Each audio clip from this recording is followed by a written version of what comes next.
বন্ধুরা, আমরা আমাদের এই অধ্যায়ের সর্বশেষ টপিকে চলে এসেছি। সো বাণিজ্যিক ব্যাংকের ঋণ আমানত সৃষ্টির কৌশল। আচ্ছা, এটা কি? যে অভিনব পন্থায় বাণিজ্যিক ব্যাংক সরাসরি নগদ অর্থে ঋণ না দিয়ে তা আমানতকারীর আমানত হিসাবে স্থানান্তর পূর্বক পুনরায় উক্ত আমানত থেকে নতুন ঋণ সৃষ্টি করে তাকেই বাণিজ্যিক ব্যাংকের ঋণ আমানত বা ঋণ থেকে আমানত সৃষ্টি বলে। সো কি ঋণ আমানত সৃষ্টির কৌশল, ঋণের মাধ্যমে আমানত সৃষ্টি বা আমানতকৃত অর্থ থেকে ঋণের সৃষ্টি। আচ্ছা, সো এটা কি আমরা একটু যদি ডিসক্রাইব করি তাহলে তোমরা বুঝতে পারবে। দেখো, ঋণের মাধ্যমে আমানত সৃষ্টি ব্যাপারটা কি, দেখো, কোনো ব্যক্তি ব্যাংক কোনো ব্যক্তিকে ঋণ দেওয়ার ক্ষেত্রে সরাসরি নগদ অর্থ প্রদান করে না করে ঋণের অর্থটি একটি আমানত হিসাবে প্রদান করে। এবং আচ্ছা, এটা আমি আগে বলি। সো এটা ব্যাংক এবং এটা হলো একটা পার্সন, আমি পার্সনকে পি দিয়ে প্রকাশ করি। ব্যাংক এই ব্যক্তিকে টোটাল 1 লক্ষ টাকা ব্যাংক লোন স্যাংশন করেছে। আচ্ছা, যে বি লোন চেয়েছিল, ব্যাংক তাকে 1 লক্ষ টাকা দিবে। এখন ব্যাংক কখনোই এই ঋণ বা ঋণের অর্থ মঞ্জুর করলে হাতে ক্যাশ টাকা দেয় না। সো ক্যাশ দিবে না। কিভাবে দিবে? ব্যাংক পিকে বলে, ভাই আপনি একটা কাজ করেন তো, আপনি একটা অ্যাকাউন্ট খোলেন, ঋণ অ্যাকাউন্ট বা ঋণ আমানত হিসাব। ব্যাংক কি করে, এই টাকাটা নিয়ে এই যে অ্যাকাউন্ট, এই অ্যাকাউন্টে দিয়ে দেয়। অ্যাকাউন্টটা কোন ব্যাংকের বলো তো? অ্যাকাউন্টটা কিন্তু আলটিমেটলি এই ব্যাংকের। সো দেখো, ব্যাংক এই টাকাটা মিস্টার পি কে ঋণ দিয়েছে, কিন্তু টাকা কিন্তু ব্যাংকের কাছেই আছে, কারণ পি এর হাতে না দিয়ে পি এর অ্যাকাউন্টে দিয়ে দিয়েছে। অর্থাৎ পি বলতে এই যে এই ব্যক্তির অ্যাকাউন্টে দিয়ে দিয়েছে। সো আলটিমেটলি এখন এই টাকাটার মালিক পি, কিন্তু টাকাটা কিন্তু এখন ব্যাংকের কাছেই আছে। যতক্ষণ পর্যন্ত না পি টাকা উত্তোলন করে ফেলছে বা ব্যবহার করছে, ততক্ষণ পর্যন্ত কিন্তু এই টাকাটা ব্যাংকের কাছে আছে। যদিও না পি কিন্তু অলরেডি সুদ দেওয়া শুরু করে দিয়েছে।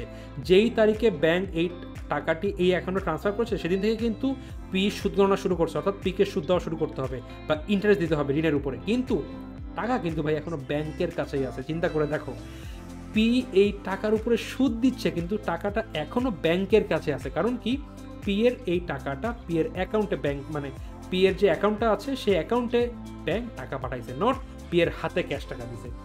তো দেখো, ব্যাংক যে কোনো ব্যক্তিকে ঋণ দেওয়ার ক্ষেত্রে সরাসরি নগদ অর্থ প্রদান না করে ঋণের অর্থটি একটি আমানত হিসাবে প্রদান করে, যেখান থেকে উক্ত ব্যক্তি সেই অর্থ চেকের মাধ্যমে সংগ্রহ করে নেয়।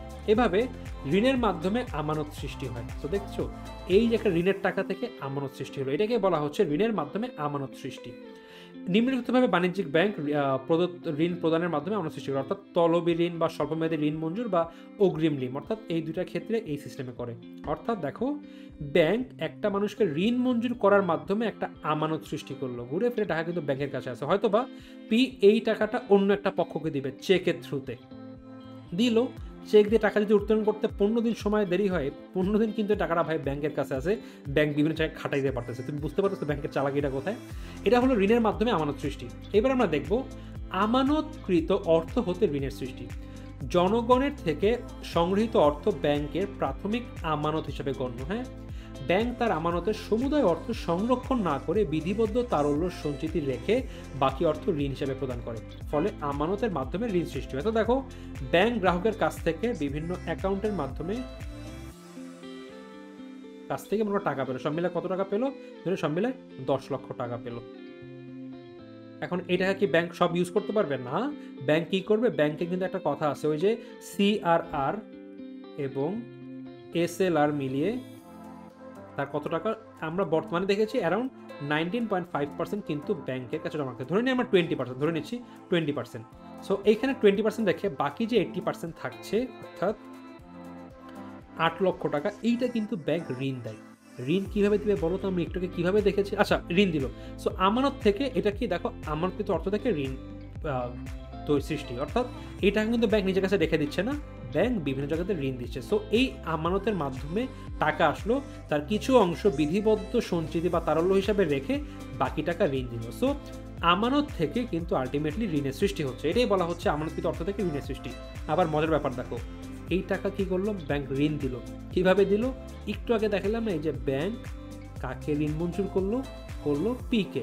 কত টাকা? ধরে নিয়ে 1 লক্ষ টাকা।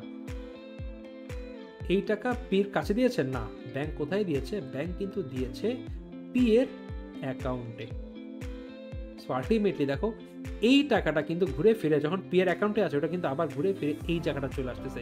এটা একটা সাইকেলের মতো ঘুরতে থাকে ব্যাংকের কাছে। ব্যাংক ঋণ দেওয়ার পরেও একটা নির্দিষ্ট সময় পর্যন্ত টাকাটা ব্যাংকের কাছে থাকে এবং ওই টাকাটাকে ব্যাংক আবার আমানত মনে করে কিন্তু ব্যাংক অন্য জায়গায় ইনভেস্টমেন্ট করে যতক্ষণ পর্যন্ত না পি টাকাটি উত্তোলন করছে।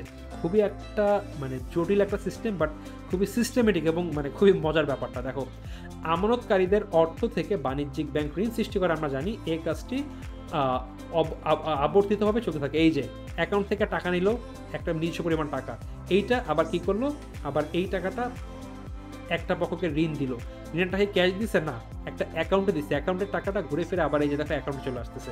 সো মানে ব্যাংকের অ্যাকাউন্ট বা তহবিলে কিন্তু থাকতেছে টাকাটা। সো এইভাবে একটা ব্যাংক কাজ করে থাকে এবং তোমরা দেখবা বিভিন্ন বইয়ে এই ঋণ আবর্তনের একটা ম্যাথ আছে যে একটা টাকার সর্বোচ্চ এই পরিমাণ টাকা কতবার আবর্তিত হতে পারে এই সম্পর্কে, বা একটা পার্টিকুলার টাকা ঘুরে ফিরে মোট কত টাকা ঋণ সৃষ্টি করতে পারে এইটা দেখা যায়। অর্থাৎ দেখা যাবে ব্যাংক এই 10 লক্ষ টাকা ইউজ করে দেখা যাবে মোট 50 লক্ষ টাকার ঋণ দিয়েছে ঘুরে ফিরে। কজ এই টাকাটা গ্রাহকের হাতে ক্যাশে দেয় নাই তো, গ্রাহকের অ্যাকাউন্টে দিছে, অ্যাকাউন্টে মানে ব্যাংকের কাছে আছে, ওই টাকা আবার অন্য একটা পক্ষকে দিয়ে দিছে, এইভাবে ঘুরতে থাকে ব্যাপারটা।